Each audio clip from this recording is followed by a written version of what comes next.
Hey guys, welcome to the shop. I wanted to share my finished Mauser project. I know I promised some more in progress stuff. I do have footage shot of it.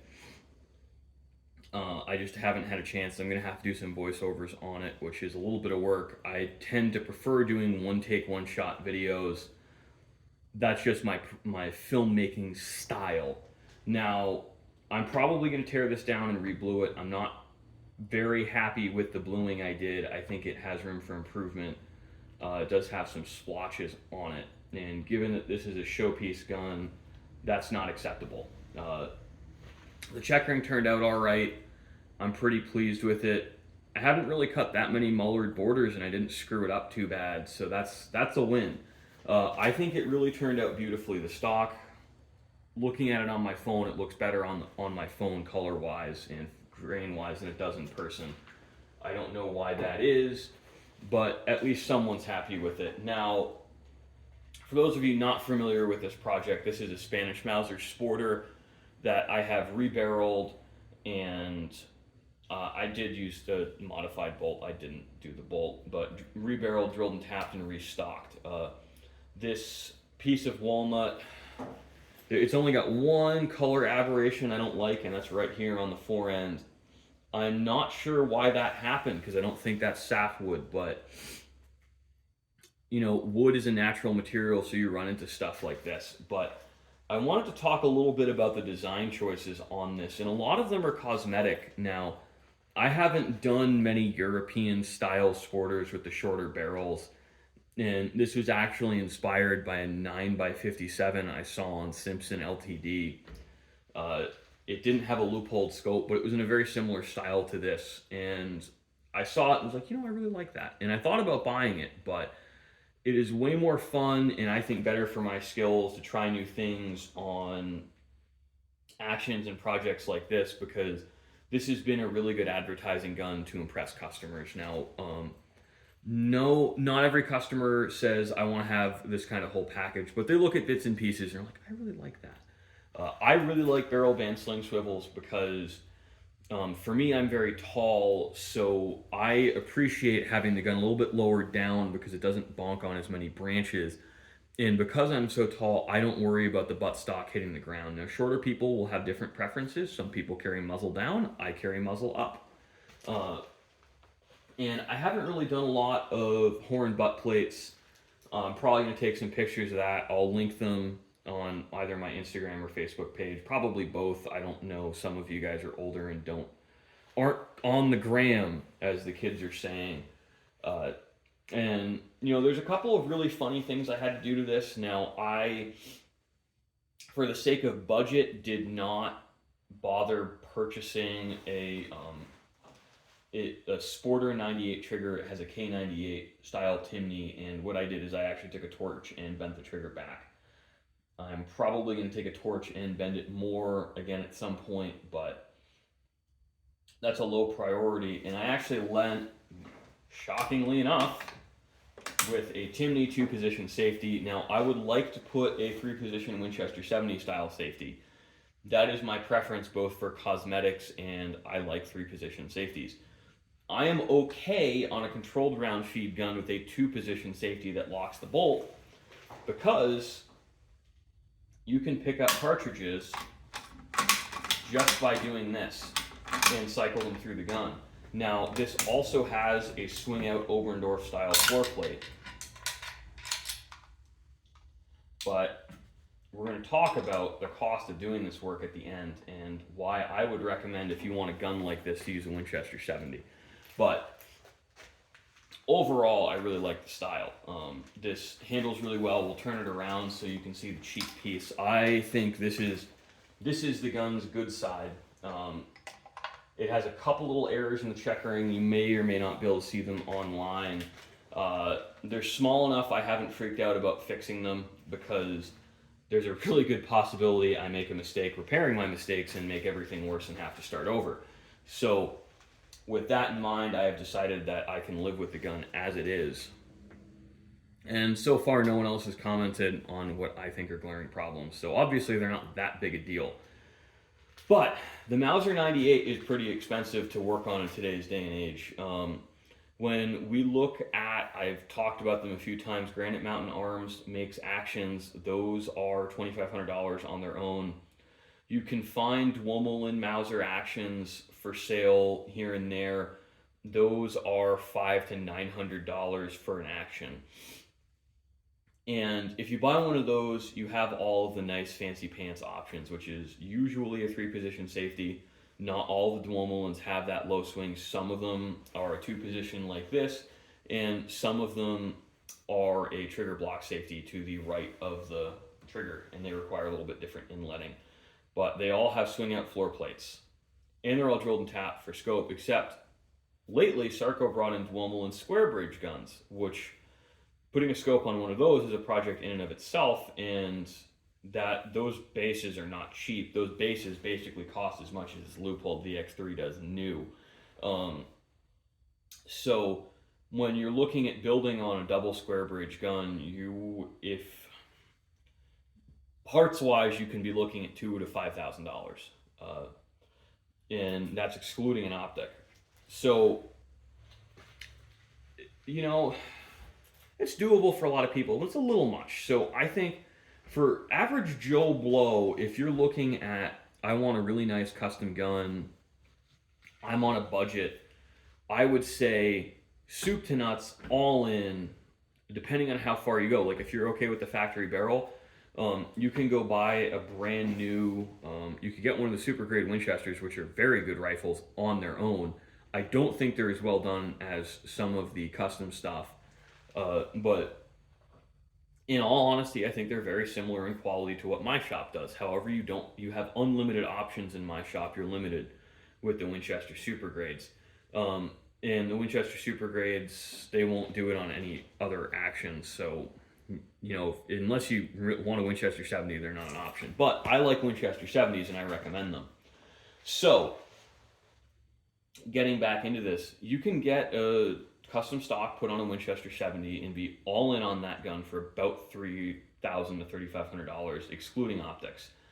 And I think that is pretty much as custom as 99% of people want to go, because you have a huge variety of calibers you can buy in the factory guns. And that's if you buy a new Winchester 70. You can pick them up used.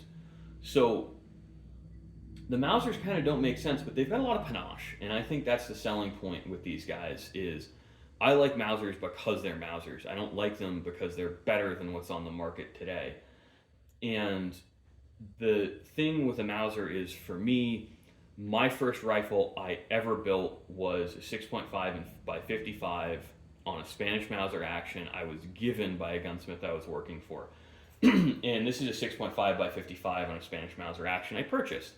And for that reason, I like the 6.5 by 55, because my first ever gun was a 6.5 by 55. And I like how they shoot. This is a very, very soft recoiling gun, especially considering I have a solid horn butt plate on it. This doesn't have a recoil pad. And it handles really well. Like, this thing swings nicely, it shoulders nicely, it feels nice in the hand. It's just a really beautiful gun. And beautiful in the sense that it's a good shooter and its handling. Now, I'm thinking about lopping 1.5 inches off the barrel. I made a 21.5-inch barrel because I like how the shorter barrels handle. I think I'm going back to a 20. And in my area, I think if you have a 200-yard capable rifle, you're more than adequate. In my experience in eastern states, almost everyone doubles the distance they actually shot something at. So if they tell you they shot something at 300 yards, it was maybe 150. And I'm very comfortable with the ballistic trajectory on a 6.5 by 55 hitting a deer-sized target from a rested field position at about 300 yards. That is my comfort limit. And I think realistically 150 yards is more probable in my area. In all honesty, I tend to see deer from about 15 yards away running away from me, so all I see is their buttholes. And that's my deer hunting experience. I'm not going to call myself a highly skilled hunter. I'm casual about it. I don't take hunting very seriously. I just like the rifles.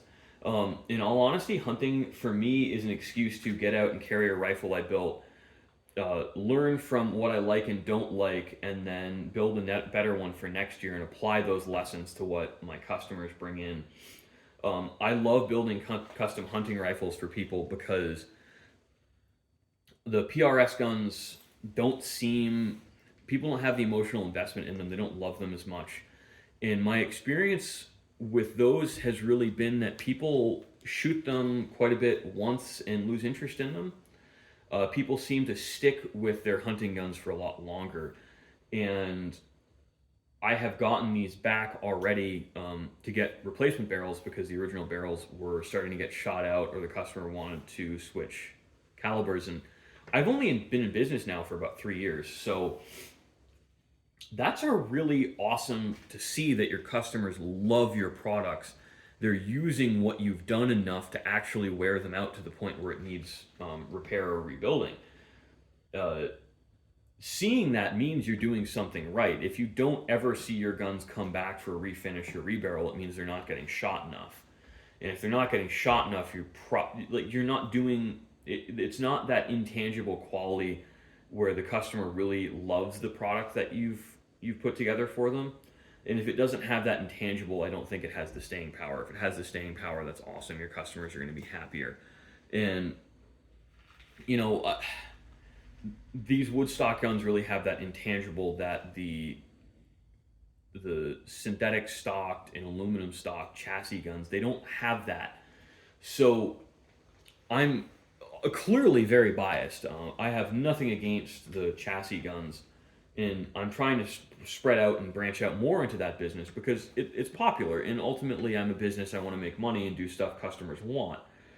But I will always love these. I've thought hard about a Claro walnut bench rifle, and not necessarily a bench rifle, but one of the PRS style stocks, and doing one of those in a figured grade of Claro walnut, and taking that to the range and comparing notes with some of the guys doing the chassis rifles. And one of the things with the woodstock gun is you really do kind of handicap yourself for accuracy because the forends flex.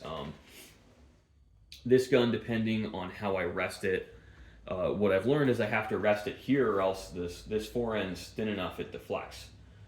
And that makes shooting groups a little bit harder at the range. So I've handicapped myself with accuracy, and you get the point of impact shift with humidity and weather. But it's the wood guns just feel better in the hand. It's just truly the intangible. It's the handwork.